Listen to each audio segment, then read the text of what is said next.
Hey guys, tonight we begin with a journey into one of the most harrowing chapters of human history. Your life as an Atlantic slave.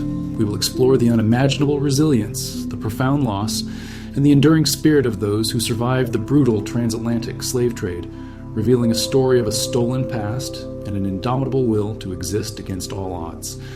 So, before you become an Atlantic slave, take a moment to like the video and subscribe if you enjoy our content. And let us know in the comments where you're watching from and what time it is. It's always a joy to see how many people from all over the world are ready for this journey. Now, dim the lights, close your eyes, feel your body deeply relax, leaving the day behind. Forget who you are right now, and let's begin your new life as an Atlantic slave tonight. Congratulations! You've just woken up in a small, vibrant village on the coast of West Africa, perhaps in the year 1750. The good news? You're free, surrounded by the warmth of your family and the familiar rhythms of your community. The bad news, the distant whispers of danger, carried on the wind, are growing louder each passing day. Your bed is a woven mat on the cool earth floor of your family's home, the scent of wood smoke and freshly cooked meals still lingering from last night. There are no silk sheets, no soft pillows, but the comfort of home, of ancestral land, is a profound luxury. You blink awake as the morning drum calls the village to daily tasks, a melodic, vital sound that marks the start of another day, filled with purpose and connection. Your home is a round mud brick dwelling thatched with straw, with an open hearth, where stories are shared and meals are prepared. The air is thick with the rich scent of spices, the distant bleating of goats, and the earthy perfume of the land, a symphony of life before the world as you know it irrevocably changes. You stretch, feeling the strength in your young limbs, knowing the day's work awaits. You are in the prime of your life, perhaps 20 years old, your body attuned to the rhythms of the land, your spirit connected to generations of your people. Your future, though uncertain, is still yours to imagine. The first rays of the morning sun filter through the leaves, painting the world in hues of gold and amber. The air, crisp and fresh, carries the scent of dew-kissed earth and blooming wildflowers. You step outside, greeting your mother, whose hands are already busy preparing the morning meal over an open fire. The aroma of roasted yam and a rich, spicy stew fills the air, a familiar comfort that has nourished generations. Her smile, a beacon of warmth and unconditional love, is a silent blessing that strengthens your spirit for the day ahead. Your younger siblings, full of boundless energy, chase each other through the village path, their laughter echoing through the trees. Even in their play, there is a deep sense of security, a knowledge that they are safe within the watchful embrace of the community. You watch them, a quiet joy swelling in your chest, knowing that their innocence is protected by the collective strength of your people. As the sun climbs higher, the village awakens fully. You join your father and the other men, heading towards the communal fields. The rhythm of your footsteps on the well-trodden path is a meditation, a connection to all who have walked this land before you. Here, the soil is more than just dirt. It is the source of life, a sacred trust passed down through your ancestors. With your bare hands, you feel the rich, dark earth, planting seeds, tending to crops that will feed your family and your neighbors. It is hard work, but it is work imbued with meaning, a direct contribution to the well-being of all. Later, perhaps, you will join the women at the river, their vibrant cloths a splash of color against the green foliage. The sound of their conversations, their songs, and the rhythmic washing of clothes create a soothing melody that blends with the gentle murmur of the water. Here, beneath the shade of ancient trees, stories are exchanged, wisdom is passed down, and the bonds of sisterhood are woven tighter with each shared moment. Evenings bring a different kind of magic. As dusk settles, painting the sky in fiery oranges and deep purples, the village gathers. Elders, their faces etched with the wisdom of years, share tales of your ancestors, of ancient heroes, and the spirits of the land. These stories are not mere entertainment. They are the living history of your people, teaching lessons of courage, community, and the interconnectedness of all things. Around the crackling fire, under a canopy of countless stars, the rhythmic beats of drums begin, accompanied by melodic chants and joyful dances. This is your culture, vibrant and alive, celebrated in every movement, every note. You feel a profound connection to everyone around you, a sense of belonging so deep it feels woven into the very fabric of your being. This life, your life, is not without its challenges. The rains might fail, or wild animals might threaten the crops. But these are shared burdens faced together as one. There is an inherent strength in this unity, a resilience born from mutual respect and collective effort. You are a part of something grander than yourself, a living thread in a tapestry of generations, of traditions, of a deep, abiding peace that emanates from the heart of your home. You sleep soundly at night, cradled by the familiar sounds of the village, protected by the love of your family, and secured by the unwavering rhythm of a life deeply connected to the land and its people. This peace is your most precious possession, a silent promise of tomorrow and the foundation upon which your world is built. This is your world, vibrant, meaningful, and utterly free. The sun still warms your skin, painting the world in hues of gold and amber as it rises each morning. The laughter of children still echoes through the village paths, a joyful, constant melody, and the elders' stories, rich with ancestral wisdom and the history of your people, still weave their protective magic around the communal fire each evening. You sleep soundly, cradled by the familiar sounds of crickets and the distant soothing murmur of the river, your life deeply rooted, deeply known, a tapestry woven with threads of belonging and peace. But a subtle, insidious shift has begun to creep into the very edges of your world, a barely perceptible tremor beneath the surface of your tranquil existence, like a shadow lengthening at dusk. Whispers, like dry leaves skittering across the well-trodden paths that connect your village to others, start to reach your ears from distant communities, downriver and further inland. These are not the usual tales of abundant harvests, or the exchange of goods at market, or even the occasional disputes between clans. No, these are chilling accounts of strangers, pale-skinned men arriving on massive, unfamiliar ships. Vessels so immense they dwarf any fishing canoe or trade boat you've ever imagined. They speak of these strangers coming not for trade, but for something far more sinister. They speak of sudden, brutal raids in the dead of night, of homes burning, of people vanishing from their villages, dragged into an unknown darkness, never to be seen or heard from again. At first, these are just stories, distant anxieties that seem to belong to another world, far removed from the secure embrace of your thriving community. Your people have always been strong, always protected their own, drawing immense strength from their unity, their ancient traditions, and their deep spiritual connection to the land itself. Yet an undeniable shadow begins to stretch its tendrils into the bright clarity of your days. You notice the men of the village, your own father among them, standing a little straighter, their gazes scanning the horizon with a new, hardened intensity. The night watch, usually a quiet, rhythmic duty accompanied by familiar chants, becomes more vigilant, more hushed. The drumming that calls the village to its daily tasks, once solely a sound of celebration and purpose, now carries a subtle undercurrent of watchfulness, a quiet shift in its familiar rhythm. A quiet tension, like the heavy, humid air before a violent storm, hums beneath the surface of daily life. A collective unease that no one speaks of directly, but everyone feels deep within their bones. The laughter of the children, though still present, occasionally holds a brittle edge, a fleeting fragility. Even the elders' stories, while still filled with heroes and wisdom, sometimes drift into cautionary tales of cunning enemies, of the importance of eternal vigilance and the strength found in unity. You find yourself listening more intently to the rustle of leaves in the nearby forest, the snap of a twig, your senses heightened, constantly searching for something that might break the fragile peace. The familiar comfort of your home, once an absolute sanctuary, now feels subtly permeable, as if the terrifying world beyond its mud walls is slowly, inexorably pressing in, threatening to shatter everything. Then, one evening, as the moon, full and silver, casts long, dancing shadows through the ancient trees that encircle your village, a sound unlike any you've ever heard slices through the familiar symphony of the night. It's a distant, guttural cry, raw and primal with terror, followed almost immediately by the frantic snap of branches and the urgent, terrified shouts of a neighboring sentinel from the village's outer edge. Your heart leaps into your throat, a cold, icy dread, seizing you with an iron grip, chilling you to your core. This isn't the cry of a wild animal wounded in the hunt, nor the desperate call of a lost traveler seeking aid. This is the unmistakable sound of alarm, of imminent, brutal, and overwhelming danger. The village erupts around you in a maelstrom of activity. Sleep is instantly banished, replaced by a surge of pure, desperate adrenaline that courses through your veins.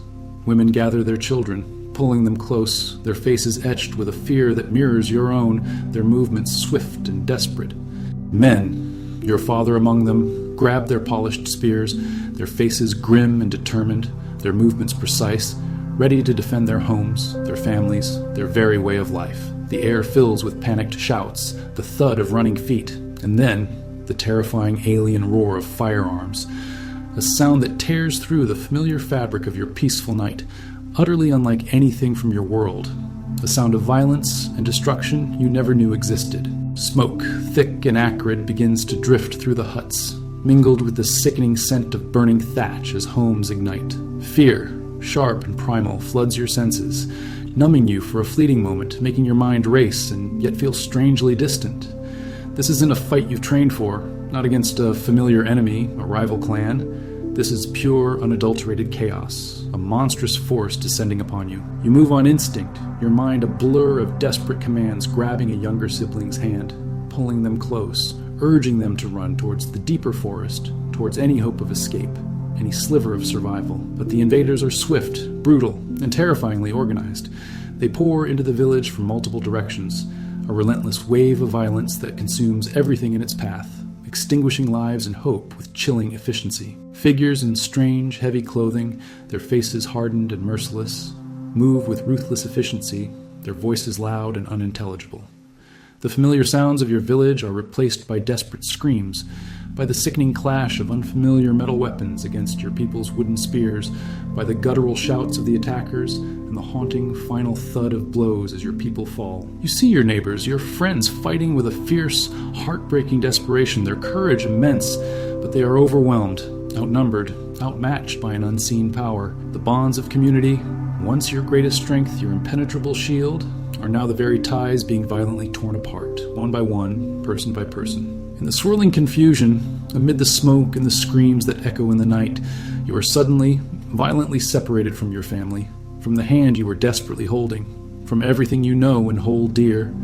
A hand, rough and unforgiving, seizes you from behind, its grip like iron. You struggle, kick, fight with every ounce of your strength, a primal scream of a trapped animal tearing from your throat, a desperate, defiant cry for a freedom that is already slipping away like water through open fingers. But it is useless. The grip is too strong, the numbers too great, your strength fading against their overwhelming force. A heavy blow descends, sharp and brutal, a blinding flash of white-hot pain erupting behind your eyes. The world begins to spin, dissolving into a terrifying, unfeeling darkness. You fall, consciousness slipping away like sand through open fingers. The last thing you hear, the echoing cries of your burning home, the sounds of your people's terror, fading into the terrifying unknown abyss that now swallows you whole. Your peaceful world, shattered in an instant, is gone. You stir from an unsettling darkness, a profound ache throbbing in your head. Your eyelids flutter open, but the world is a blurry, disorienting mess. The comforting scent of your village is replaced by something acrid and unfamiliar, the smell of fear, of sweat, of stale earth, and a metallic tang that you cannot place. You try to move, but your wrists are bound, cold, rough ropes cutting into your skin. Panic, sharp and sudden, lances through you. Your peaceful world is indeed gone. You are not alone. Around you, in the dim, pre-dawn light, you see other faces, familiar and unfamiliar, all etched with the same terror, the same dawning horror. Men, women, even some children, all bound, huddled together on the damp ground. The murmurs are low, broken by sobs and gasps of despair. The sun, usually a welcome beacon, now feels indifferent, a silent witness to a tragedy you cannot comprehend. Rough hands, belonging to the foreign invaders, force you to your feet. Each movement sends a fresh wave of pain through your body, a dull ache that promises to be your constant companion. Heavy, cold metal is clamped around your ankles, then your wrists, connecting you to the person in front of you and the person behind. The clanking of chains, a chilling, rhythmic sound, becomes the new heartbeat of your existence. This is no longer a world of woven mats and communal fires. This is a world of iron, of enforced proximity, of utter loss of control. The forced march begins. You are part of a long, sorrowful line, driven forward by whips and the harsh, incomprehensible shouts of your captors. Each step is a struggle, your legs heavy, your spirit burdened. The ground beneath your feet changes from the soft, familiar paths of your village to rough, unyielding terrain, sharp stones digging into your soles, thorns tearing at your skin. Your body screams with protest, but there is no choice, no rest, only the relentless forward momentum. The sun beats down with merciless intensity, draining your strength, making your throat ache with desperate thirst. Your mouth is dry, your lips cracked, your body craving the cool, fresh water of your village stream. You steal glances at those around you, seeing their parched faces, their vacant eyes, their trembling limbs. Some fall, their bodies giving out under the strain, and are dragged or met with swift, brutal punishment. A deep, cold fear settles in your stomach. A fear not just for your own life, but for the lives of everyone in this endless, chained procession. As the days blur into an agonizing procession, the landscape around you transforms. The familiar, lush forests and vibrant clearings give way to scrubland, then to unfamiliar, desolate stretches. The air itself feels different, heavy with a salty tang that you haven't known before. The trees are not the ones of your home. The birds sing different, mournful songs. Each passing mile deepens the chasm between who you were and who you are now, between the free spirit of your village and this chained, nameless existence. You yearn for a glimpse of a familiar face, a comforting hand, a shared word of your language. But most of those you knew are gone, scattered or lost to the chaos of the raid. The few who remain are as broken and terrified as you are, their eyes reflecting your own profound despair. Communication is limited to stolen glances, to shared sighs, to the silent understanding that passes between souls stripped bare of everything but their shared suffering. You cling to these fragile connections, to the faint echo of humanity in the midst of this overwhelming dehumanization. The psychological torment is as relentless as the physical pain. Thoughts of your family, your mother's smile, your father's strong hands, your siblings' laughter flash through your mind, each memory a sharp, unbearable pang of loss. You try to remember the stories of your ancestors, the songs of your people, anything to hold on to the identity that is being systematically erased. But the exhaustion, the fear, the constant presence of your chains makes even memory a heavy burden. You are no longer a free individual with a name, a family, a place. You are part of a commodity, a nameless cargo being driven towards an unknown destination. The realization dawns with a chilling finality. Your life, as you knew it, is utterly, irrevocably lost. Each step takes you further from home, further from your past, closer to a horizon that promises only deeper despair. The clanking of the chains, the dust on your skin, the burning in your muscles, these are your new reality. A grim testament to the life that was stolen, replaced by this grueling, desolate journey towards a future darker than any night you have ever known. You have reached the coast, the endless, grueling march having stripped you of almost every ounce of strength and hope. The air here is different, heavy with a damp, salty tang you haven't known before. A stark contrast to the familiar sense of your village, the relentless clanking of chains, the rhythmic beat of your collective despair finally ceases as you are brought to a halt before an imposing alien structure. It is a fortress, vast and unyielding, built of stone the color of ash, its walls rising impossibly high against the sky. Strange angular towers stand guard, and the immense, heavy wooden doors seem to swallow the light. This is not a place of welcome, not a sanctuary, but a cage on the edge of the known world. This is where your land ends, and an unimaginable void begins. You are pushed, jostled, and driven through those massive doors, the sound of their closing echoing like a death knell, sealing you inside, away from the open air, away from any last fleeting hope of escape. The air inside is thick, heavy, and stale, a suffocating mixture of too many bodies, too little air, and the pervasive stench of sickness and human waste. Your breath catches in your throat, each inhalation a struggle against the oppressive atmosphere. The space is impossibly cramped, a labyrinth of dark stone chambers. You are forced into one such chamber already overflowing with others like you, men, women, and children, all bound, all silent, their faces etched with the same profound despair that mirrors your own. There is barely room to sit, let alone lie down, and the constant press of bodies is a fresh assault on your exhausted senses. The cold, unyielding stone floor becomes your new resting place, a cruel reminder of the earth you once walked freely. Through the narrow slits in the heavy stone walls, you can see it, the vast, boundless ocean. It stretches to the horizon, an indifferent, immense expanse of gray-blue, its constant, haunting murmur reaching you even through the thick walls.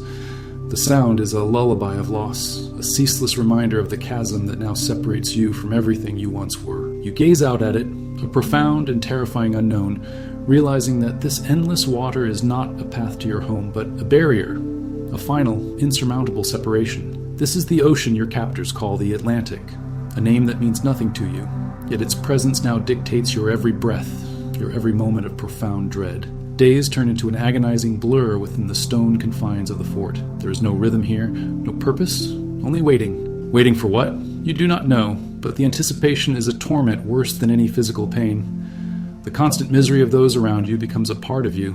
The soft whimpers of children, the desperate coughs of the sick, the heavy sighs of resignation from the elders. Hope, once a flickering ember, feels increasingly extinguished, replaced by a cold, numbing certainty of your fate. You try to cling to memories. Your mother's smile, the warmth of the communal fire, the stories whispered under a star-filled sky. But even these precious recollections feel distant, like dreams from another lifetime, another person. The harsh reality of your confinement, the brutal dehumanization, slowly begins to erode your sense of self, turning you from an individual with a name and a story into a nameless unit, a piece of cargo awaiting shipment. Sometimes, through the small openings, you catch a glimpse of the distant, familiar green of the African coastline, the land of your birth, the home that was violently stolen from you. It is a fleeting vision, a painful tease of what was lost, quickly swallowed by the shadows of the fort, by the vastness of the ocean. Each glimpse is a fresh wound, a raw reminder of the door of no return that now separates you from your past, from your identity. You are held in limbo, a purgatory between worlds, trapped in this stone prison, listening to the ceaseless haunting roar of the waves that will soon carry you away to an unknown fate, to a world that promises only deeper despair and endless servitude. The finality of this place, this waiting room of sorrows, presses down upon you with a crushing weight, a profound, soul-deep terror of the journey that awaits beyond this grim gateway. This is the end of one life, and the terrifying empty beginning of another, a life stripped bare of freedom, dignity, and home. The finality of the fort had been a profound weight, but nothing could truly prepare you for this next transition. One day, the heavy stone doors creak open and the world outside, though still oppressive, offers a new, terrifying sight. Beyond the fort's grim walls, anchored in the restless waters of the ocean, lies an object of immense scale and alien design, a ship. But this is no mere fishing vessel, no familiar canoe. This is a floating leviathan, a massive structure of dark wood and towering masts, its sails furled like ominous sleeping wings. Its very presence on the water is unnatural, menacing. You are driven out, a renewed surge of fear pulsing through your already weary body. The chains, a constant presence, chafe against your skin with every forced step across the rocky shore. The air is sharper here, the wind whipping off the vast ocean, carrying with it the unmistakable scent of salt, and strangely, a metallic, almost sickly sweet odor you cannot place, but which fills you with an instinctive dread. The path leads directly to a wooden ramp, steep and treacherous, stretching from the land to the waiting behemoth. Each step onto this ramp is a step away from any last vestiges of the continent you called home, a final, irreversible severing. The rough planks feel unstable beneath your bare feet, swaying slightly with the gentle rock of the ship against the tide, a motion that immediately stirs an uneasy sensation in your stomach. As you are herded onto the deck, the ship reveals its full, intimidating scale. It is a world unto itself, a chaotic jumble of ropes, rough timber, and unfamiliar mechanisms. The voices of your captors are louder here, their commands sharper, their movements more hurried. Other enslaved people, already aboard, are huddled in various sections of the deck, their faces a mosaic of fear, exhaustion, and numb despair. Many avert their gazes, unable to meet the eyes of new arrivals, perhaps fearing what they might see reflected there. But the deck is not your destination. You're not meant to see the sky, or feel the sun, or breathe the open air for long. Instead, you are systematically directed towards a dark, gaping hole in the ship's massive wooden belly. This is the entrance to the 'tween deck, the grim heart of this floating prison. The air issuing from it is stifling, thick with a stench that assaults your senses with an immediate, overwhelming force. The combined odors of unwashed bodies, human waste, vomit, and the pervasive, cloying smell of fear and suffering. It is a smell that will soon become as familiar and constant as your own breath. With a final, brutal push, you are forced down a narrow, treacherous ladder, each step into deepening darkness, away from even the faintest glimmer of natural light. The descent feels endless, each rung a further surrender of freedom, a deeper plunge into the abyss. The darkness below is absolute, pressing in on you from all sides. A thick, suffocating blanket that swallows all visual sense. Your eyes strain uselessly in the inky blackness. The hold is a nightmare made real. Bodies, everywhere, pressed against each other in unimaginable closeness, far more than any human could endure. You stumble, pushed into a space so small that you can only sit, knees drawn to your chest, your back against the rough, splintered wood of the ship's hull. Others are similarly positioned, packed like cargo, side by side. Head to foot, in rows, layer upon layer. The air is hot, heavy, and still, devoid of circulation, each shared breath a desperate effort. The heat quickly becomes unbearable, a constant, oppressive blanket that drains the last reserves of your strength. The sounds are terrifying in the darkness. The constant low murmur of groans and whimpers, the rattling of countless chains, the creak and groan of the ship's timbers as it begins to move, slowly at first, then with a more pronounced, disorienting sway. Your stomach lurches in response, a wave of nausea washing over you. You can hear the sounds of retching, the desperate cries of children, the desperate hushed pleas that go unanswered. It is a symphony of suffering, and you are now an unwilling, trapped instrument within it. You realize, with a dawning horror, that the ship is moving. The gentle rocking has given way to a more determined, purposeful motion. The distant, faint sounds of the African coastline, the land you were stolen from, begin to fade, swallowed by the vastness of the ocean. You are at sea, irrevocably, helplessly.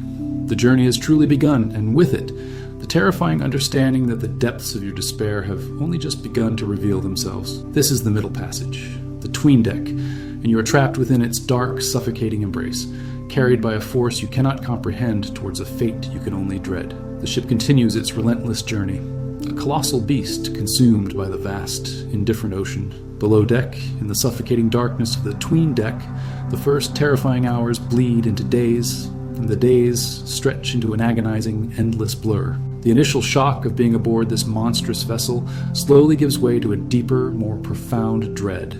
A chilling realization that this cramped, festering space is now your entire world, and the very concept of escape is an impossible, cruel dream. The motion of the ship, once a mere rock, becomes a constant, merciless torment. It no longer gently sways, but lurches and rolls with an unforgiving, violent rhythm. Each colossal wave, each shift of the wind, sends a sickening lurch through the vessel, tossing bodies against the hard, rough wood, sending fresh, sickening waves of nausea through you that never truly recede. Your stomach is a perpetual knot of churning acid, your head constantly swimming in a haze of dizziness, making every attempt to orient yourself a futile struggle. The sounds of the ship itself, the creaking timbers, the groaning planks, the splash and roar of the ocean outside the hull, become a terrifying, constant backdrop to your misery. The air, already thick with the stench of unwashed bodies, human waste, and the metallic tang of blood, becomes a heavy, suffocating blanket, each breath a conscious, desperate effort to draw in life-sustaining oxygen that seems to vanish the moment it touches your lungs. It is a dense, hot, putrid atmosphere, a physical weight that presses down on your chest, making every moment a fight against suffocation. The lack of fresh air amplifies the feeling of being buried alive, trapped in a tomb far beneath the indifferent sky. Around you, the suffering intensifies with each passing hour. The initial isolated coughs and soft moans multiply, growing into a constant, harrowing chorus of distress.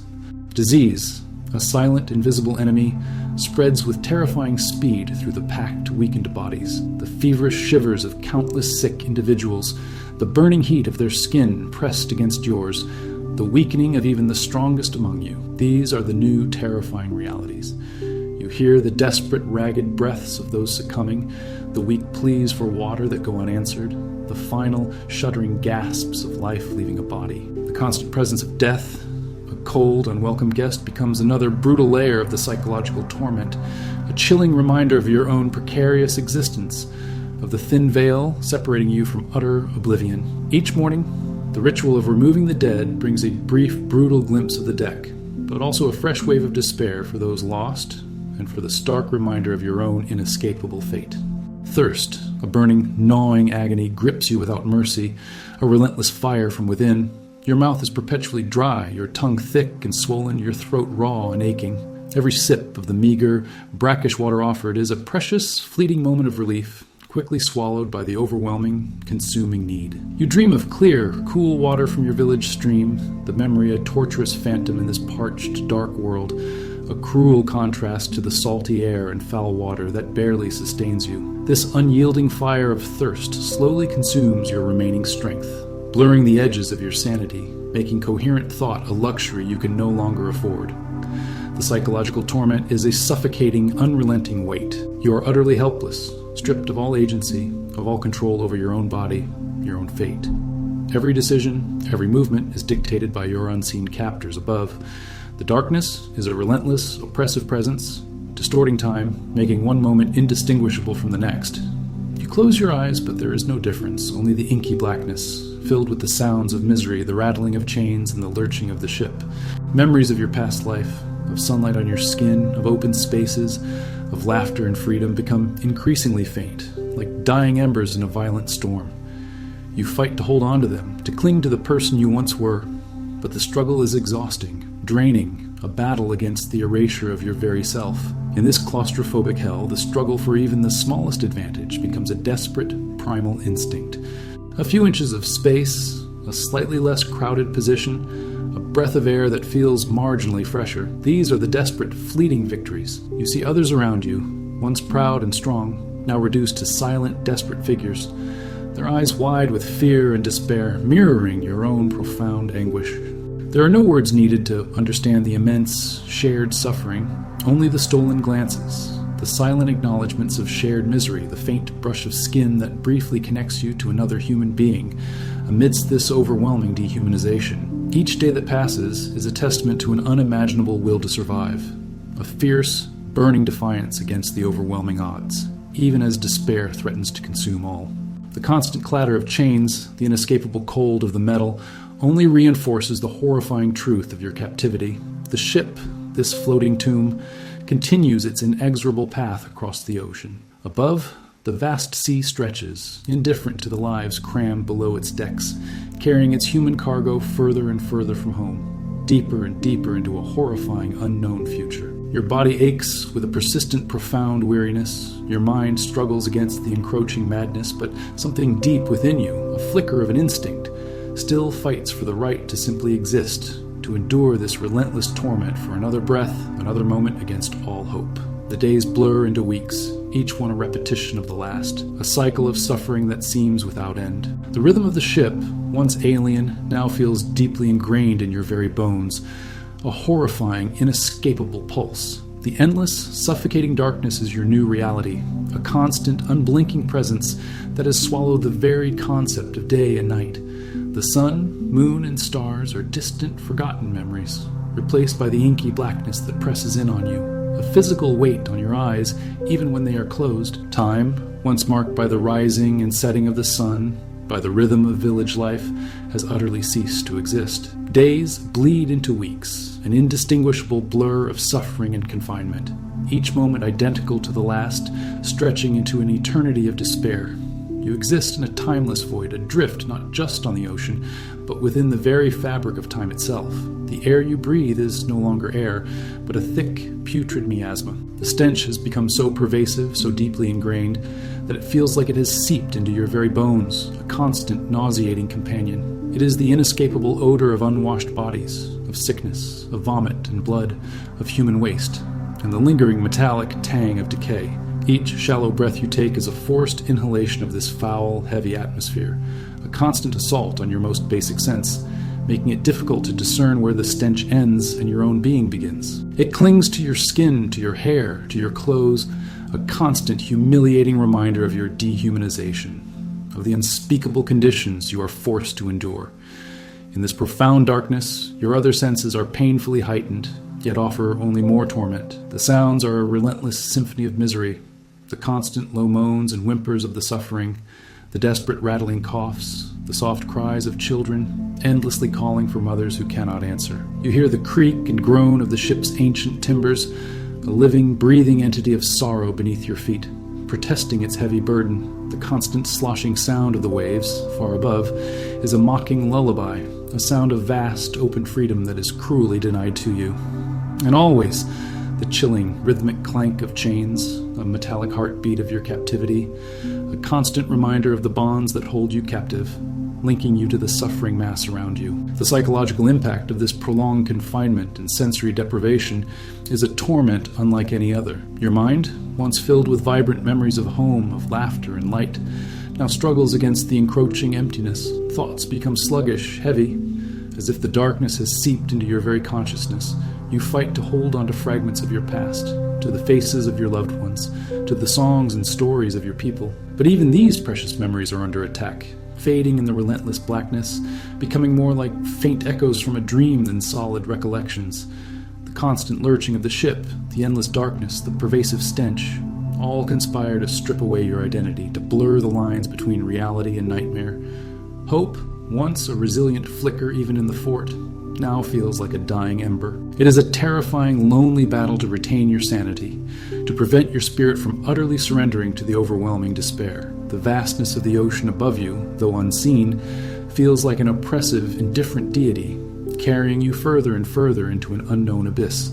You are suspended between worlds, a living ghost within this ship of sorrows, fighting not just for physical survival, but for the very essence of who you are, against the crushing weight of utter surrender, against the timeless suffering that seems to stretch endlessly into the depths of this dark, watery prison. Each endless moment is a testament to the raw, primal will to simply exist, to endure, even when all hope of meaning has been stripped away. The relentless cycle of suffering, physical and psychological, deepens with each passing moment in the suffocating darkness of the 'tween deck.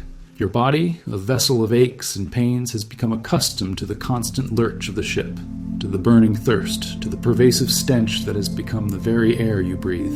Yet, even as your physical form ensues this unimaginable trial, a deeper, more profound battle rages within the confines of your own mind, a desperate, silent struggle to hold onto the very essence of who you are.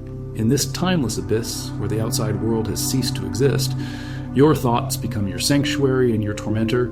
You try to conjure images of home, the warmth of your mother's embrace, the firm, guiding hand of your father, the playful shouts of your siblings as they chased each other through sun-dappled paths.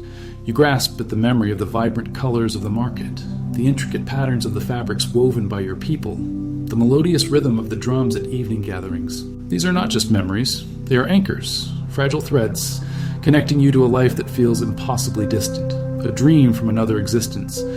You whisper their names in the darkness, a silent prayer, a desperate act of preservation, clinging to the sound of your own language, the very words that defined your world before. But the darkness, the hunger, the unending fear, and the sheer exhaustion work relentlessly to erode these precious recollections. They become hazy, indistinct, like images seen through rippling water. The faces of your loved ones begin to blur, the details of your village fading, replaced by the grim uniformity of the ship's hold, by the endless, shifting shadows. You fight against this erasure with every fiber of your being. You replay conversations, recite ancient proverbs taught by your elders, hum forgotten melodies under your breath. Anything to affirm that you were and still are a person with a history, a culture, an identity. This internal monologue, this desperate clinging to the self, is your only shield against the psychological collapse that threatens to consume you. The loss of identity is a profound, insidious wound. You're no longer known by your name, your lineage, your role in the community. You are simply one of many, a body in the darkness, stripped of individual recognition. This dehumanization, enforced by chains and the brutal indifference of your captors, gnaws at your spirit. You yearn for a mirror, for a moment to see your own reflection, to confirm to yourself that the person you once knew still exists, however scarred and changed. But there are no mirrors in this place of shadows, only the reflections of despair in the eyes of those around you, a shared mirror of collective suffering. You begin to question your own sanity. Are these memories real, or are they mere fabrications of a mind desperate for solace? The line between past and present blurs, the horrors of the hold becoming so absolute that the vibrant life you once lived feels like an impossible fantasy. Yet, a stubborn, inherent will to survive, a primal human instinct, ignites a quiet defiance within you. You are more than a body in chains. You are a mind that remembers, a spirit that refuses to be completely broken. This internal struggle, this quiet resistance to utter surrender, becomes a testament to the enduring, unbreakable core of human spirit, even when facing the very depths of the abyss. You carry within you the echoes of a stolen life, a silent archive of a world that was, a defiant whisper against the crushing weight of the present. This internal battle for self, for memory, for sanity, becomes the new front in your harrowing journey across the indifferent sea. The profound isolation of the 'tween deck, the constant struggle to remember your own name, your own face, threaten to consume you entirely. Yet, even in this abyss of despair, the human spirit, resilient and stubborn, finds ways to resist the erasure. It is in the quietest moments, amidst the ceaseless sounds of suffering, that these glimmers of defiance begin to emerge. You find yourself drawn to the subtle movements, the shared glances, the unspoken understandings that pass between the bodies crammed around you. A hand reaching out in the darkness, not to take, but to offer a fleeting, gentle touch of comfort. A silent acknowledgement in the eyes of another, a shared understanding of the unbearable weight of this journey. A confirmation that you are not entirely alone in your torment. These are small, almost imperceptible acts, yet they carry the weight of a world, a defiant whisper against the overwhelming silence of dehumanization.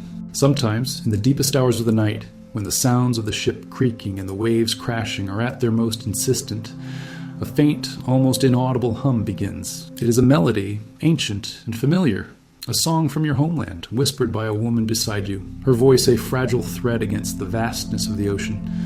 Others, recognizing the tune, join in, their voices equally hushed, blending into a soft, sorrowful chorus. These are not songs of joy, but of remembrance, of lament, of a fierce clinging to cultural memory.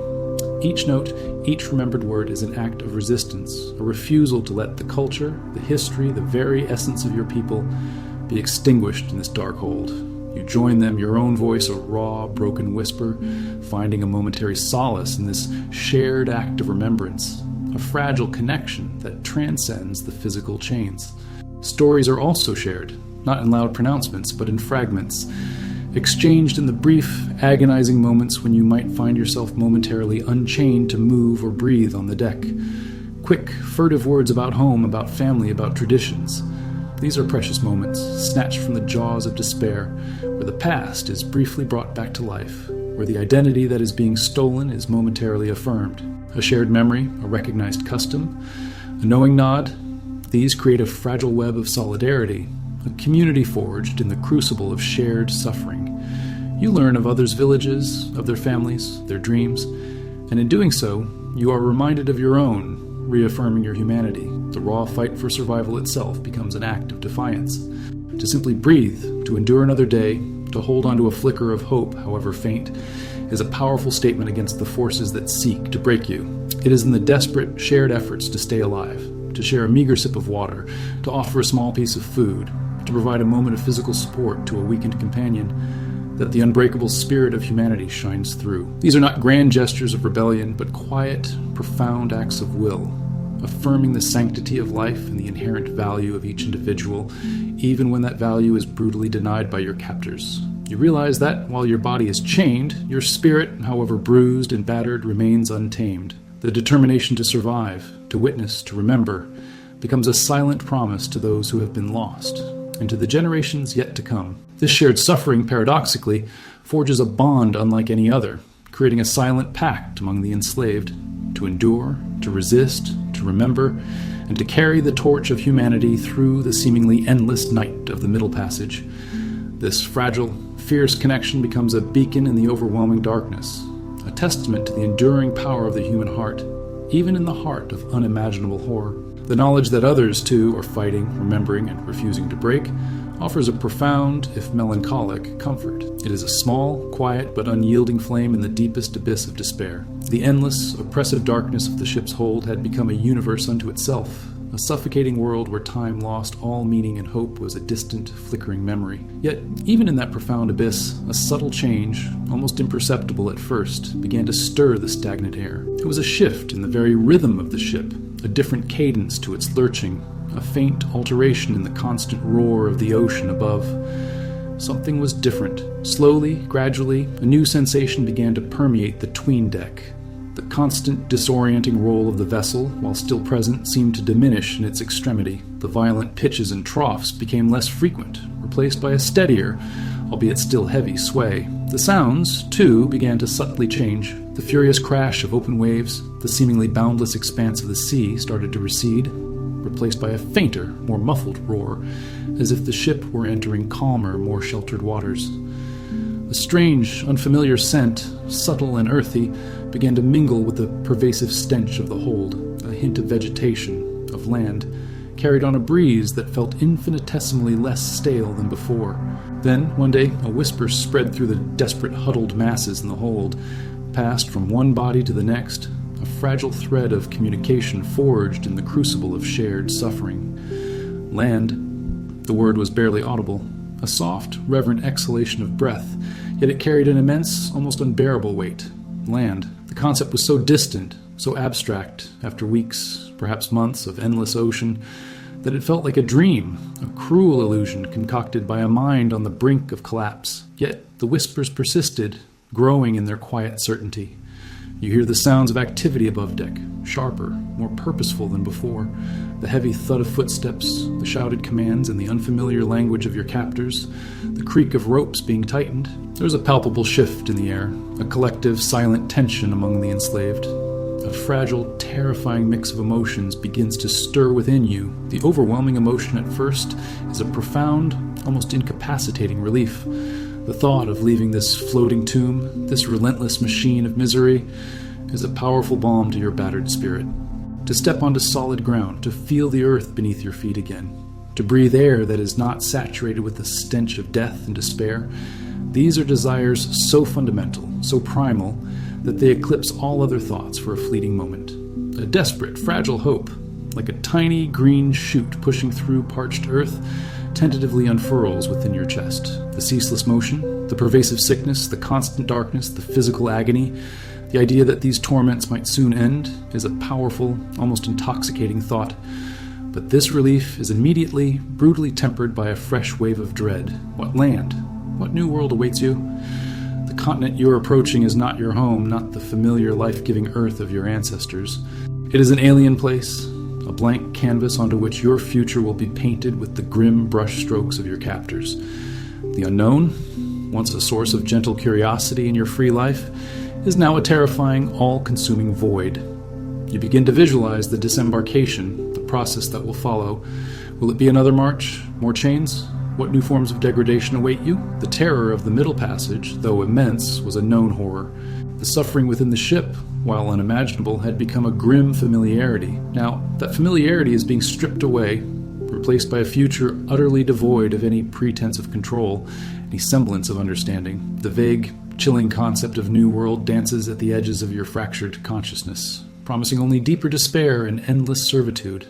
The brief momentary glimpses of sunlight and fresh air during the removal of the dead had offered fleeting, tantalizing tastes of the outside world. Now, the prospect of being brought permanently into that world brings a complex cocktail of anticipation and profound fear. You can sense the preparations intensifying around you, the sound of chains being tested, the guttural commands of the sailors, the stirrings of the desperate, weakened bodies around you as they, too, sense the impending change. You are preparing, in your exhaustion and fear, for another transition, another brutal severing. The Middle Passage, this floating hell, is drawing to a close, but its end is not a true liberation. It is merely the end of one chapter of horror, and the terrifying, empty beginning of another, a life that promises only more chains, more dehumanization, and a future stripped bare of all freedom and dignity.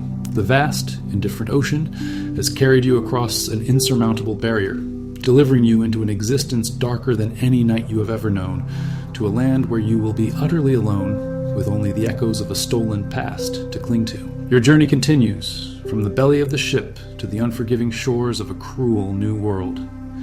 The ship's arrival at the new land, this new world, as your captors called it, was not a moment of true liberation, but a transition into a different, equally harrowing form of hell. The air, though no longer thick with the putrid stench of the hold, was heavy with an unfamiliar humidity, a strange, sweet scent of foreign vegetation mingling with the lingering salt of the ocean. The relief of feeling solid ground beneath your feet again, after countless weeks of the ship's relentless lurching, was immense, but it was a fragile, fleeting comfort, immediately overshadowed by a profound, chilling dread of the unknown that lay before you. You are driven off the ship, herded like cattle onto a bustling alien dock. The light, after the perpetual darkness of the hold, is blinding, forcing you to squint, your eyes burning. Strange faces, pale-skinned and hardened, stare at you with cold, appraising eyes. Their language is a cacophony of harsh sounds, utterly incomprehensible, adding to the overwhelming sense of disorientation and fear. The ground is firm, but your legs, weakened by weeks of confinement and malnourishment, tremble beneath you. Each step is a struggle, a fresh testament to the physical toll of the journey. This initial period on land is what your captors call seasoning, a brutal process designed to break your spirit and prepare your body for a life of relentless labor.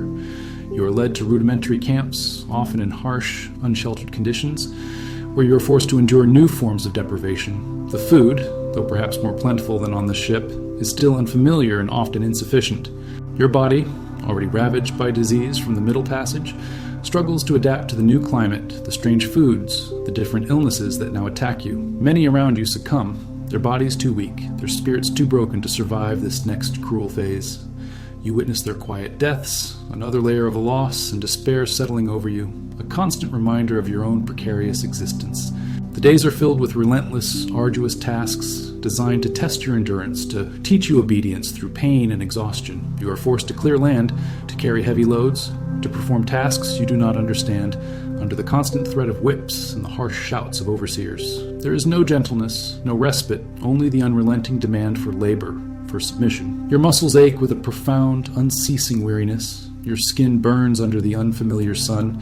Your spirit, already so battered, feels itself being slowly, systematically worn down, eroded piece by painful piece.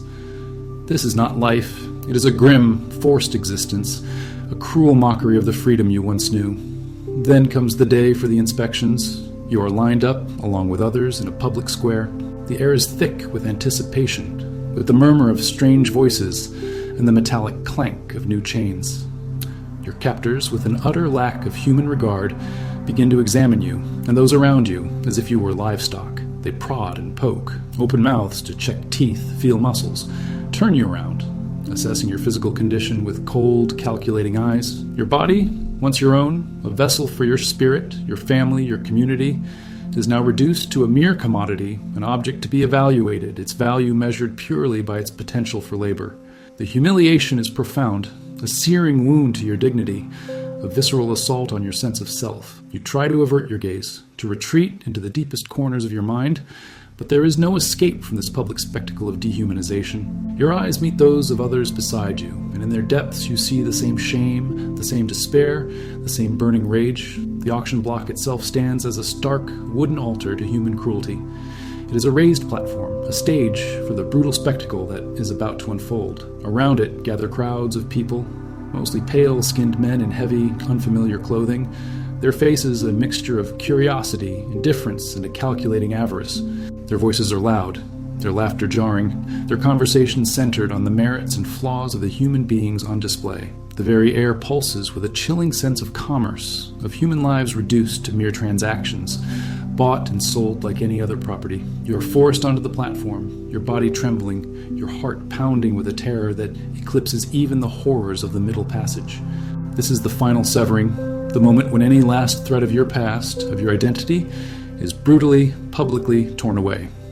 The auctioneer, a man with a booming voice and a cruel smile, begins to describe you, listing your supposed attributes, your strength, your age, turning your very being into a list of saleable features. The bids begin, called out in a language you don't understand, yet their meaning is agonizingly clear. You are being sold. The greatest torment comes with the separation of families. You watch, helpless, as mothers are torn from their children, husbands from their wives, siblings from each other. Their desperate screams, their heartbroken cries, echo in the square, a sound that will haunt your deepest nightmares. You see the utter devastation in their eyes, the raw, primal agony of a bond being irrevocably shattered by the cold, unfeeling hand of commerce. You are gripped by a paralyzing fear that you, too, will be irrevocably separated from any remaining soul you might have recognized from your journey. And then it is done. The hammer falls with a sharp, final crack. A price is named. You are no longer you, in any meaningful sense. You are property, a possession, bought and paid for. A new owner steps forward, a stranger whose face is etched with the harshness of authority. You are handed over, your chain transferred from one brutal grip to another, your fate sealed. Your life of forced labor, stripped of all freedom and dignity, has now truly begun. The echoes of your burning village, the screams from the ship, the cries of those separated on the auction block, all converge into a single crushing truth. Your past is a memory, your future, a relentless, unending servitude in this cruel new world. The brutal crack of the auctioneer's hammer had sealed your fate, marking the irreversible moment when your identity dissolved into mere property. Your chain, once a heavy link to the collective despair of the Middle Passage, was now a symbol of your individual servitude, transferred to the grip of a stranger. This new owner, whose face remained a blur of harsh authority, led you away from the chaotic din of the auction block, away from the last desperate cries of those forever separated from their kin. The journey that followed was shorter, but no less foreboding, leading you into a landscape entirely new, alien, and utterly devoid of comfort. You arrived at what was called a plantation, a vast expanse of cultivated land stretching further than your eye could see, dominated by rows of unfamiliar crops that shimmered under a merciless sun. The air here was heavy, humid, carrying the sweet, cloying scent of sugarcane, a rich, earthy aroma of tobacco, or the dry, dusty smell of cotton, scents that would soon become inextricably linked with your endless labor. Looming in the distance stood a grand, imposing house, a stark contrast to the small, crude dwellings of the enslaved, a symbol of the immense power and wealth built upon your stolen life. This was your new home, your new prison, your new reality. Your living quarters were stark, brutal in their simplicity. Small, cramped cabins, hastily constructed from rough wood and mud, with thatched roofs that offered little protection from the elements. There was no hearth for communal stories, no woven mat for comfort. Instead, you found a hard, dirt floor, a thin, rough blanket, and the constant press of other bodies, similarly exhausted and defeated, packed into spaces far too small for human dignity. The air inside was thick with the smells of sweat, of fear, and of lingering illness, a constant low hum of misery that permeated every waking and sleeping moment. Privacy was a forgotten luxury, replaced by a relentless, crushing intimacy with shared suffering. Each night, as you lay on the cold ground, the sounds of distant insects and the rustle of leaves would bring a fleeting, painful echo of the natural world of your true home, a world now impossibly far away. The sun, once a source of warmth and life in your homeland, was now a relentless tormentor. From the first faint sliver of dawn, when the overseer's horn or bell shattered the pre-dawn quiet, to the last fading light of dusk, your days were consumed by back-breaking labor in the fields. If it was sugarcane, the sharp, tall stalks seemed to mock your weariness, each swing of the heavy machete a monumental effort, your hands quickly blistering and bleeding from the abrasive leaves and the sheer force required. The work was endless, cutting, bundling, carrying, the sweet stickiness of the sap clinging to your skin, attracting swarms of insects. The earth itself, once a sacred trust, now felt hostile, demanding, extracting every ounce of your strength under the overseer's watchful, cruel eye. If it was cotton, the endless rows stretched into infinity, the white bowls a deceptive symbol of purity. Each bowl picked was a small victory against the overwhelming vastness, your fingers raw and bleeding from the thorny husks, the sharp edges of the dried plant. The sun beat down relentlessly, baking the earth, reflecting off the white cotton, blinding you with its intensity. If it was tobacco, the broad, sticky leaves felt heavy and cumbersome, the air thick with their pungent aroma, and the endless topping and suckering required a meticulousness that felt impossible under the relentless pace. The work was always relentless, monotonous, designed to break your body and your spirit, to strip you of any thought beyond the immediate task at hand. The hours were impossibly long, stretching from before the sun fully rose until it dipped below the horizon, painting the sky in colors you were too tired to appreciate. There was no time for rest, no moment for reflection, only the rhythmic, brutal demand for labor. The overseers, men often armed with whips and a cold indifference, moved through the fields like predators, their shouts and the crack of their lashes a constant, terrifying soundtrack to your days. The whips, long and unforgiving, whistled through the air, finding purchase on the backs of those deemed too slow, too weak, or too defiant. Each crack was a jolt of terror, a visceral reminder of the constant, omnipresent threat of violence. A dropped tool, a moment of slowed pace, a whispered word, a glance of defiance. Any infraction, real or imagined, could bring immediate, brutal punishment. Your body learned to move with a painful, mechanical efficiency. Your mind focused solely on avoiding the lash, on simply enduring the relentless rhythm of the field. The exhaustion was bone deep, a perpetual companion that never truly left you, even in the brief hours of forced sleep. Food was meager, barely enough to sustain the brutal energy demands of your day. Coarse cornmeal, salted pork, perhaps a few meager vegetables. These were your rations, bland and unfulfilling, a cruel joke compared to the vibrant, nourishing meals of your homeland. Hunger was a constant companion, a dull ache in your stomach that never truly subsided, a relentless reminder of your utter dependence and degradation. Water, though sometimes available, was often warm and dirty, a far cry from the cool, clear streams you once drank from freely. The taste of your past, the flavors of your childhood, became ghost memories, replaced by the grim, unappetizing sustenance that kept your body barely functioning. The psychological burden of being owned, of having your very existence reduced to that of an animal, a tool, was immense. Your mind, already ravaged by the traumas of capture in the Middle Passage, now faced a new, insidious form of torture, the crushing monotony, the complete lack of agency. There was no future to imagine, no dreams to hold on to, only the grinding repetition of endless, forced labor stretching into an unimaginable eternity. The hope that had flickered, however faintly, even in the belly of the ship, now seemed to wither under the relentless sun of the plantation, replaced by a profound weariness that settled deep within your soul. You were no longer just a captive, you were a slave, your body and your will bent to the absolute, unchallengeable authority of another, your days a bleak landscape of toil and pain. This was the relentless cycle, the grinding reality of your new life, a profound and agonizing testament to a freedom utterly lost, a dignity systematically stripped away, leaving only the grim determination to survive one more sunrise, one more brutal day. The plantation, this cruel paradox of lush land and barren lives, was now your world. And the chains, though sometimes unseen, were always felt, binding you to a fate you never chose. The brutal, relentless cycle of labor on the plantation sought to strip you of everything, your past, your name, your very soul. Yet, even in this abyss of dehumanization, the human spirit, resilient and stubborn, refused to be entirely extinguished. It found clandestine ways to flicker, to assert its unbreakable will, to reclaim fragments of dignity and hope amidst the crushing weight of oppression. In the desolate, cramped cabins, after the sun had mercifully dipped below the horizon, and the overseer's watchful eye had momentarily receded, a different kind of life began to stir.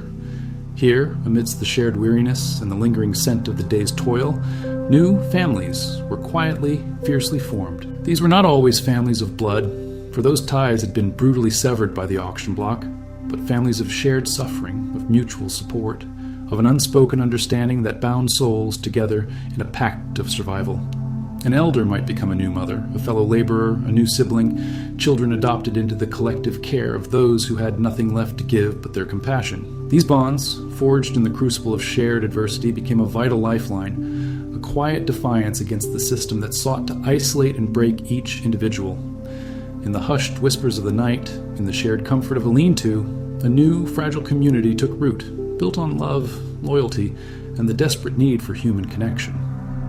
Amidst the forced labor, acts of subtle resistance emerged, not with open rebellion, but with quiet, profound dignity. A song sung just a little louder in the fields, its words hinting at freedom or remembrance, yet seemingly innocent to the overseer's ear. A tool breaking accidentally to buy a moment of respite, a precious stolen hour of sleep, snatched in the deep shade of a tree. A shared glance of understanding, a knowing nod between two souls affirming their shared humanity in the face of their enslaver's inhumanity. These were not acts of war, but micro-rebellions, tiny assertions of agency in a world designed to deny it. They were whispers of the spirit, refusing to be silenced, refusing to be utterly consumed by the plantation's relentless demands. The vibrant cultural practices of your homeland, though violently suppressed, found ways to endure, to transform, to take on new meaning in this cruel new world. On nights when the overseers were absent or in secluded clearings deep in the woods, a different kind of life began to stir.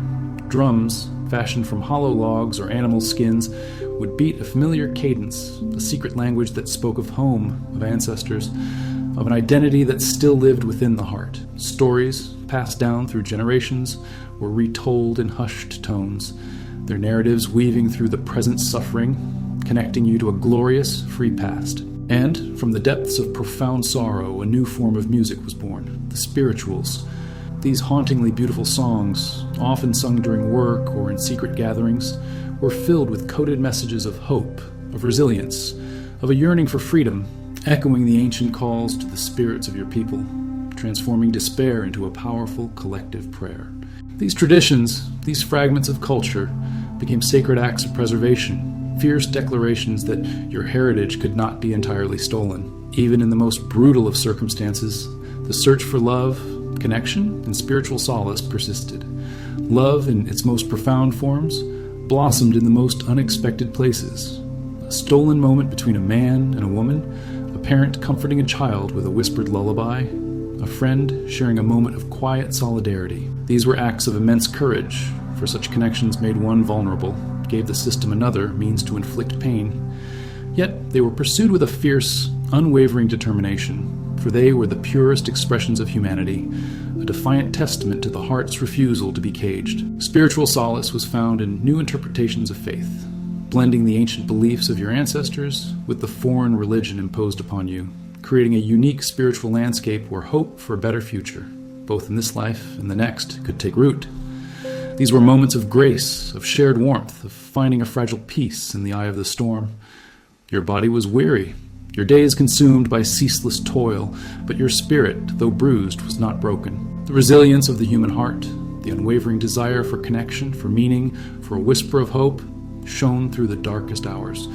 You carried the legacy of your ancestors, the memories of your home, and the fierce, unyielding will to simply exist, to endure, to witness. The plantation might have claimed your freedom, but it could not entirely claim your spirit, for within the depths of suffering, a quiet, profound strength was continually reborn, an enduring testament to the power of humanity to persist against unimaginable odds. This was your new reality, a life of endless challenges, yet one where the spirit of your people, however subtly, continued to strive to connect and to affirm its inherent dignity. As the echoes of the plantation, the fields, and the brutal labor softly recede, we pause to reflect on the profound journey you have undertaken. This life, marked by unimaginable loss, by the violent severing of family and home, by the deep, indelible scars of forced labor and dehumanization, also bore witness to an incredible truth: the indomitable resilience of the human spirit. You experienced the gentle dawn of a free life in Africa, the warmth of community, the comfort of home. You then endured the terror of capture, the agonizing forced march, and the claustrophobic dread of the slave forts, gazing at the door of no return. You survived the unspeakable horrors of the Middle Passage, trapped in the darkness and stench of the ship's hold, clinging to fragments of memory in quiet solidarity. You faced the brutal reality of the auction block, the final severing, before navigating the relentless cycle of labor on the plantation, finding glimmers of humanity and connection amidst overwhelming oppression. This journey, though harrowing, testifies to the strength found even in the darkest corners of human experience. It's a story not just of pain, but of an enduring will to live, to connect, to remember, and to resist.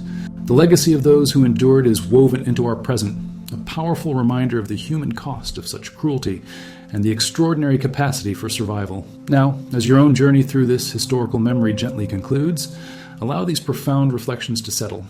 This story, in all its sorrow and strength, reminds us of the crucial importance of empathy, understanding, and remembering the past to build a future rooted in justice and compassion. Feel your body relax deeply. The weight of this narrative gently lifts, leaving behind a quiet understanding. Breathe deeply, slowly. Allow stillness to wash over you, bringing a profound sense of peace. Rest now. Let this understanding guide you into deep, restorative sleep. Thank you for walking this path with us tonight. May your rest be profound and your dreams peaceful.